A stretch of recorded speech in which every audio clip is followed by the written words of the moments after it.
How does a wife perched on her ex's lap at a crowded party try to save her marriage by saying her husband misunderstood, only to hear him say he understood it exactly right? Why does the crowd first laugh with her and later watch in silence as a server reads out temporary orders in a lobby? What can a quiet man do when words fail, besides follow the rules and let papers speak? My name is Isola Severin, and I will tell you about my careful disaster today. I am 32, a support lead who thinks attention means safety during storms online. I married Daniel Hart, a math teacher who prefers calm rooms and steadiness. I told friends that Rowan, my ex, was a simple closure, not real danger anymore.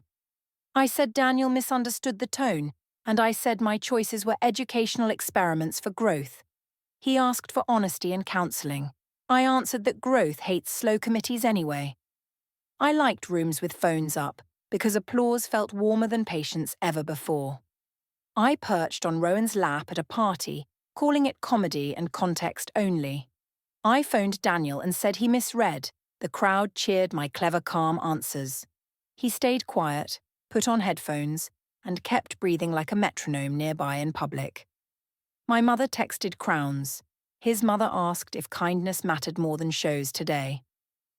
I planned a dinner speech to explain love, freedom, and mature boundaries properly for everyone. I believed documentation could not compete with charisma, but clouds flickered warnings everywhere that day. He later said he'd handle everything properly, and the lobby answered louder than applause. Morning light slid across the kitchen tiles, and the kettle began a soft hiss while I arranged two mugs far apart like friendly borders that never meet. Daniel entered quietly with his school bag and asked about my late messages, and I said the team needed me because customers panicked after an update. He said he respected busy days, but he wanted honesty about plans, and I answered that plans were flexible when people healed old stories with careful closure.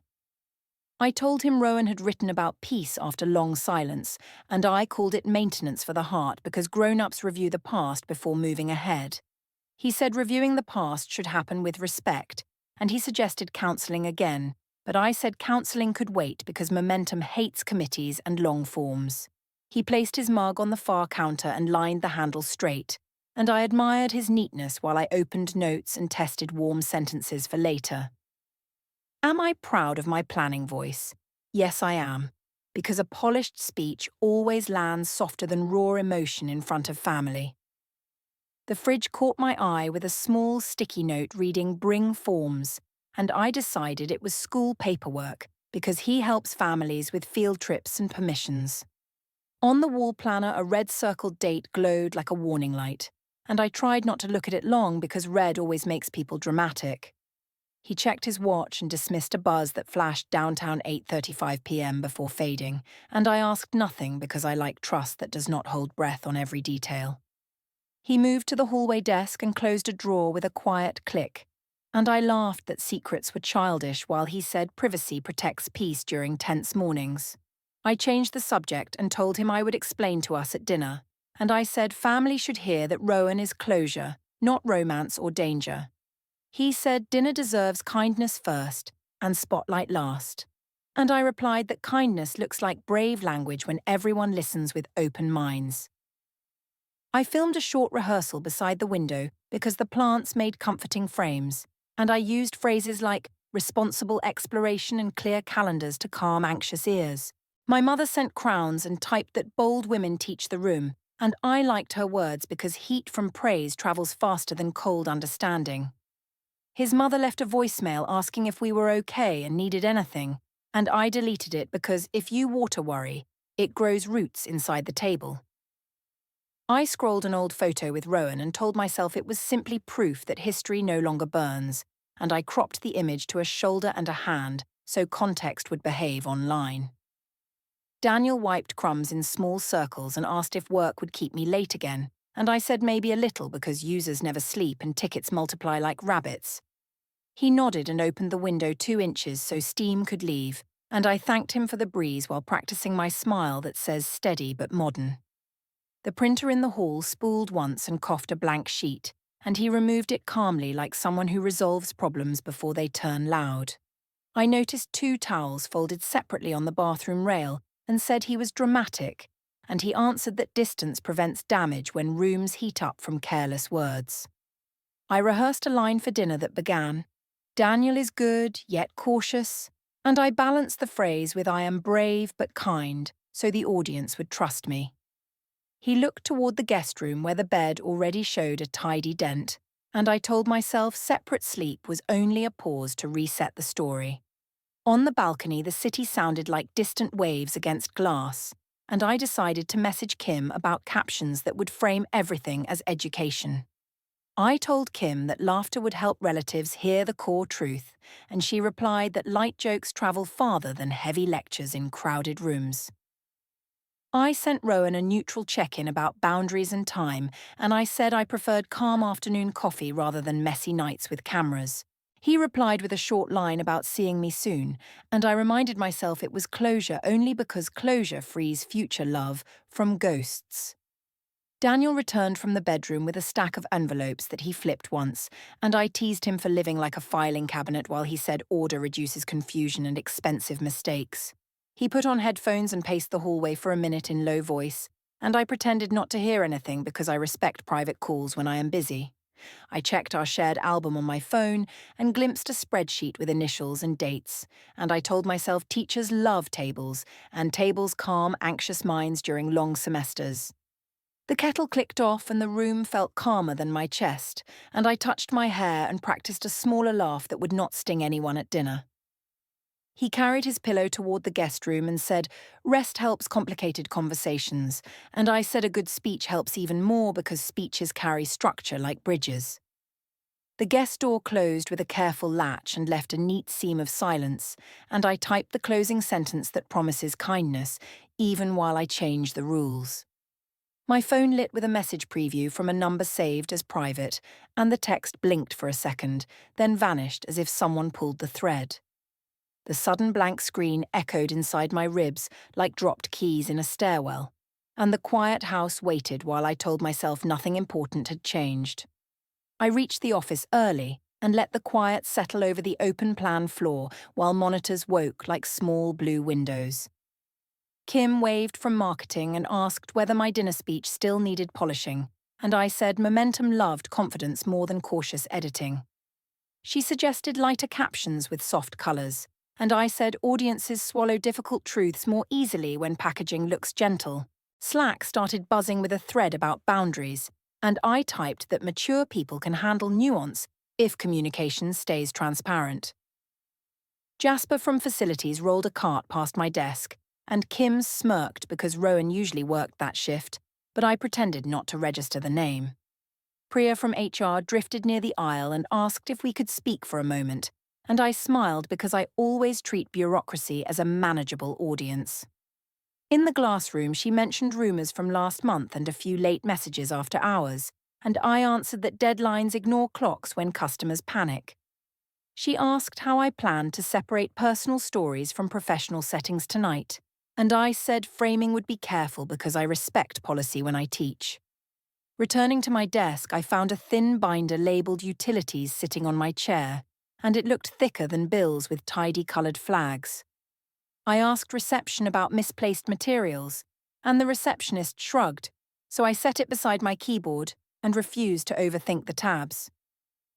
Daniel texted about dinner timing, and I replied that I might run late because a deployment needed live monitoring. He sent a thumbs up and a dot, and I decided he finally understood that schedules bend for important work. Between tickets, I opened our shared phone album and glimpsed a spreadsheet with initials and dates, and each row carried timestamps with patient spacing. I told myself teachers adore tables, and tables help them feel safe when emotions shake the furniture. Kim leaned over my shoulder to review the dinner slideshow, and I kept the browser narrow because my private folder showed thumbnails named Dinner Script Polished. A cloud sync pop grazed my screen and flashed file uploaded successfully, and I felt a strange shiver even though progress usually comforts me. I checked Daniel's shared calendar block titled Meeting Personal 6:10 a.m. and dismissed it as an early coaching session with his colleague. Kim asked whether Rowan would appear tonight for a quick reconciliation photo, and I said he might swing by after closing if timing behaved. She frowned about optics and said Priya watched feeds now, and I replied that confident women always look like risks during review seasons. At lunch, I walked to the co-working cafe and built a caption carousel with headings like education, consent, structure, and renewal, and Kim approved the order. She proposed a cutaway reel, using last quarter's rooftop footage, and I said nostalgia sells courage when framed as growth with friendly smiles. While we planned to upload windows, my phone previewed a photo of Daniel's desk with a neat clipboard and a header reading statement, and I remembered he loved precise titles. Back at headquarters, a co-worker whispered that an old party tag began trending again, and I told the aisle that context would arrive tonight with a calm explanation. I opened my gallery to trim a clip featuring Rowan and me laughing on a patio, and I muted the audio so it looked like harmless choreography. Priya pinged me again and asked for clarity about blended personal and professional spaces, and I said our culture already embraces honest storytelling. She asked me to put phones away during any sensitive team moments, and I said stories still happen even when pockets are deep. As the afternoon stretched, I noticed the utilities binder had inched closer to my keyboard, and I slid it back and decided someone was playing a coy prank. A maintenance worker replaced a light bulb near my desk and left a small envelope on the admin counter, and I watched it sit unclaimed beside the printer. I opened storage options, delivery tracking, and a notary near me in research tabs for my own project, and told myself efficiency proves maturity. A colleague asked if Daniel seemed comfortable lately, and I answered that he appreciated my vision, even if he preferred quiet rooms. Someone else asked whether the rooftop behavior looked unkind, and I countered that learning sometimes resembles friction before becoming wisdom. Daniel's shared desktop view briefly appeared on our home sink with a clean tree labelled Archive A and Archive B, and I told myself he finally embraced order. Kim returned with a ring light and asked for a rehearsal line, and I delivered a gentle claim about modern love requiring brave conversation. She said the line worked if my face looked merciful, and I said mercy lives in me when people listen properly. Slack popped again with a fresh tag from an old video, and comments split between admiration and discomfort while I worked my replies like a seasoned host. Priya stepped into the hallway with a neutral nod, and I started arranging my bag like someone preparing to succeed, no matter the questions. Notifications spiked as a co-worker reposted a rooftop teaser, and I felt the familiar heat of attention wrapping itself around my ribs. The manager appeared at the aisle entrance with a careful smile and asked for a quick word about optics this evening, and phones began chiming across the floor with tagged pings following closely. The rooftop bar glowed with string lights, and the city hummed like a second audience waiting. I arrived with Kim, who adjusted the ring light and suggested a merciful smile for difficult lines. Friends gathered near the railing, and glasses clinked like tiny bells encouraging a show. Rowan waved from the corner by the ficus, and I told myself nostalgia behaved tonight. The DJ lowered the volume, and people formed a loose semicircle that smelled like citrus. Kim whispered that the camera preferred my left profile, and I nodded like a practiced host. I lifted a glass and thanked everyone for patience while I refined my message. The crowd murmured approval, and someone shouted that modern love needed brave translators with steady voices. I promised an honest conversation about closure, boundaries, and the future that adults deserve. Laughter rose softly, and I felt taller, as if applause could change history tonight. Rowan slid onto a bar stool and patted his lap, like a throwaway joke for friends. I sat lightly, performing confidence, and I said context mattered because grown-ups understand playful theatre. Several faces tightened at the edges, and a woman near her looked at Priya. I said the pose was harmless, and I asked Kim to frame the angle gently. Kim kept filming, and I counted heartbeats until the room relaxed into noise again. A co-worker called for a toast, and I lifted my glass toward the skyline's silver edge. I said growth requires truth, and truth sometimes arrives wrapped in uncomfortable choreography. Someone cheered loudly, while another turned away to stir a drink that did not need stirring. I decided to call Daniel because live reassurance would dissolve tension better than captions. I put the phone on speaker and greeted him steadily while the crowd leaned closer. I said Rowan and I were laughing, and I said everyone understood the harmless mood. I said he misunderstood the tone, and I said nothing disloyal had happened on this patio. The semicircle fell quiet, and wind pressed napkins against my ankles like paper fish. Daniel's voice stayed even, and he asked nothing that would start a scene with strangers. I explained the joke again, and I said context would look clear when posted tomorrow. Rowan shifted beneath me awkwardly, and he said optics needed respect because managers notice patterns. I told him the story was mine, and I said humour teaches better than scolding. Kim zoomed slightly and I watched my own certainty glow on the phone screen reflection. Several guests clapped, but their claps sounded smaller than they had a minute earlier. Priya stepped forward and asked if we might move phones away from workplace proximity. I said we were off the clock, and I said storytelling supports culture when used kindly. A breeze lifted my hair and I leaned harder into the polished sentences I had practiced. Across the rail, Daniel arrived with a simple box and an expression like steady weather. He greeted a colleague, nodded to Kim, and chose a shadowed table with deliberate care. I felt tension slip and reframed the moment as proof that trust could stretch. Rowan whispered that he needed to rotate back to the bar, and I stood lightly aside. I told the group we were modelling post-breakup maturity, and I said everyone could learn. Someone near the stairwell muttered that learning usually avoids public humiliation of spouses. I laughed thinly, and I said resilience grows only when the audience witnesses honest friction. Daniel placed the box by a candle, then adjusted the ribbon as if measuring lines. He put on headphones and made a low-voiced call while watching car lights below. My phone vibrated with a gallery sync, and I glimpsed a photo of a document captured in reflection. A contact on his screen appeared renamed with a single emoji, brief and expressionless, like a sticker. He checked his watch, and a calendar tile flashed downtown 2:45 p.m. before dimming again. I told myself teachers love schedules, and I said routine calms storms better than endless debates.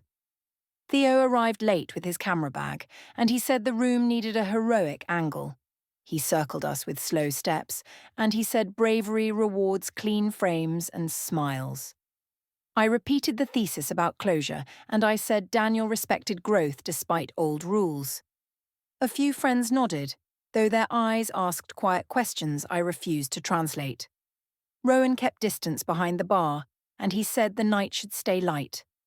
I told Kim to start the second toast, and I promised a sweeter tone for comfort. The DJ dipped the music again, and glasses lifted like synchronized lanterns under the strings. I praised Daniel's patience while calling myself a reformer who brings difficult tenderness to daylight. The praise tastes chalky, and the air cooled in my throat while I spoke. Daniel slid a small object into his pocket, then closed his eyes for a breath. Kim pivoted the lens toward him, and several people followed her angle like metal to magnet. I announced dinner plans for a complete explanation, and I said everyone would understand afterward. Priya watched without blinking, and a bartender wiped the same spot twice with rising worry. Daniel whispered to Coach Ortiz, who had appeared near the service hallway with calm posture. Ortiz nodded slowly, and I felt the crowd shift attention from me to the quiet corner. I raised my chin and declared that love needs clarity, not cages, and that closure heals futures. A stranger's camera flash bloomed white beside the railing, freezing glitter in the air like frost. The elevator bell chimed from the lobby corridor, clean and bright as a metronome. Daniel pocketed his phone, lifted the simple box and walked toward the open doors without hurry. Kim kept filming while people turned their heads in a slow wave I could not stop. The flash left spots in my vision, and the bell echoed again inside the steel throat. The doors slid together on his calm reflection, and the rooftop exhaled a strange silence. We booked a long table at the family restaurant with bright murals tonight. Relatives drifted in slowly, and silverware tapped like tiny clocks, keeping everyone polite. Kim slid beside me, whispering captions, and asked whether softer colours might help. I said, "Mercy sells better in daylight," and I promised a gentle tone. Daniel arrived last with steady posture, and he greeted everyone like careful weather. Marla hugged him quietly, and she asked whether we could keep voices calm. Nadine kissed my cheek loudly, and she said brave women deserve parades during change. Theo unpacked his camera, and he said the angle should feel like the truth. I took a breath, and I said, "Closure looks playful, not cruel theatre." Several cousins glanced at Daniel's hands, and their fingers tightened around paper napkins. I told the table Rowan meant history, not fire, only ashes without smoke. Someone asked about the rooftop, and I said humour kept everyone breathing easier. The server poured water, and the room pretended to relax under the clatter. I said Daniel misread the tone, and I said my pose carried context. Marla folded her napkin once, and she asked if respect could lead first. I answered that respect looks like honesty about needs, which sometimes frightens quieter hearts. Theo filmed discreetly, and he said education happens when families model brave discussion together. Nadine applauded softly, and she said critics envy girls who refuse small cages. Daniel thanked the server, and he asked that we eat before heavy speeches. I called that fair, and I said, food steadies nerves before important learning. The appetizer plates arrived, and steam lifted like signals over the crowded tabletop. I continued anyway, and I said playful closeness teaches couples how to grow. A cousin asked whether teaching required humiliating your partner under lights and phones. I answered that humiliation was never the goal, and friction sometimes looks like progress. Kim typed a caption, and she asked about hashtags with gentle resiliency language. I nodded carefully, and I said kindness would headline every clip from tonight. Daniel cut bread, and he passed slices like a metronome, offering patience. Marla asked if I would accept identical behaviour from Daniel toward his ex. I said symmetry sounds elegant, and I changed subjects toward agreements and calendars. Daniel looked at Theo's lens, and he asked that filming pause during dinner. Theo shrugged apologetically, and he set the camera down near the water pitcher. I announced my plan to continue seeing Rowan as closure, not romance or danger. Nadine clapped again, and she said queens refine kingdoms with experimental kindness and grace. Marla breathed slowly, and she said kindness without restraint becomes harm dressed like art. Dessert menus arrived early, and the server asked whether we would share a cake.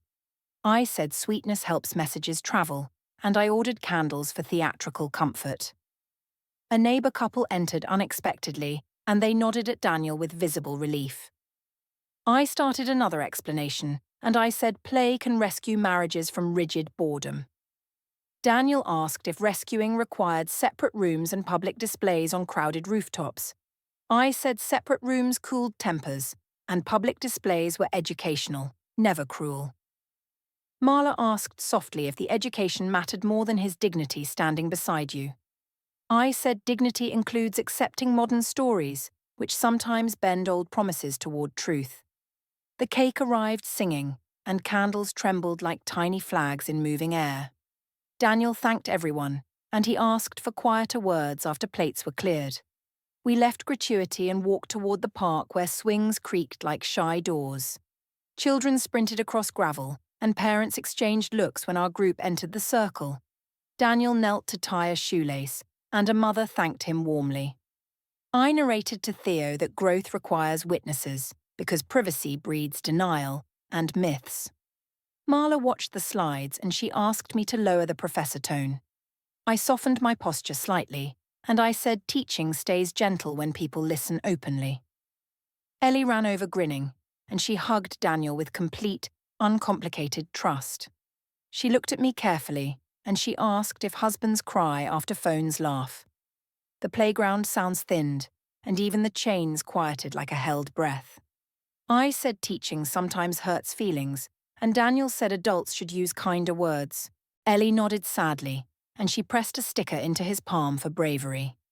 We walked home under pale streetlights, and shop windows reflected everyone's smaller than earlier. On the balcony, the river air cooled my cheeks, and I breathed toward calm. Inside, the guest bed looked smooth with corners tucked like a careful hotel. Daniel stacked binders labeled home, auto, and bank along the living room shelf.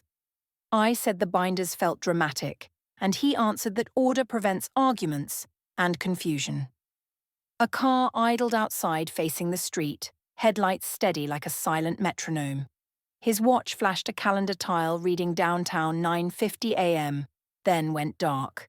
He placed a new key on his ring, and he exhaled without commentary. The laptop chimed a cloud sync message declaring file uploaded successfully across our shared screen. I trimmed rooftop clips to hide his face, and Kim suggested calmer thumbnails tonight. Marla texted a prayer hands emoji, and Nadine posted crowns with fearlessness written twice. I scheduled a reel promising clarity tomorrow, and I wrote that love learns. Daniel carried his pillow to the guest room, and the latch clicked like punctuation. I told myself stronger women ration empathy wisely because empathy can enable weakness. The printer toner smell drifted faintly, and I stared at the red circled date. Ellie's question echoed again, stubborn as gravel inside a shoe during a race. Another cloud sync ping lit the room pale blue while the balcony door sighed. I held my phone higher, pretending control lived there, and ignored the quiet dread.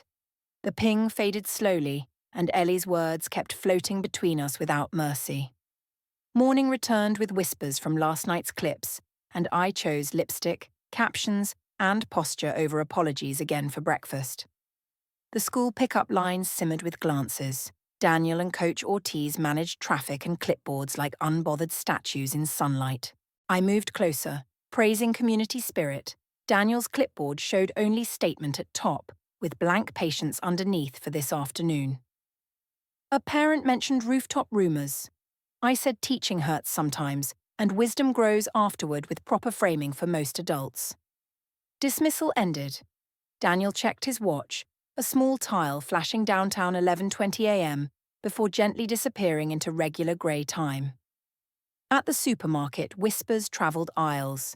Kim avoided produce, texting optics warnings and suggesting tomorrow's silence for everyone to breathe.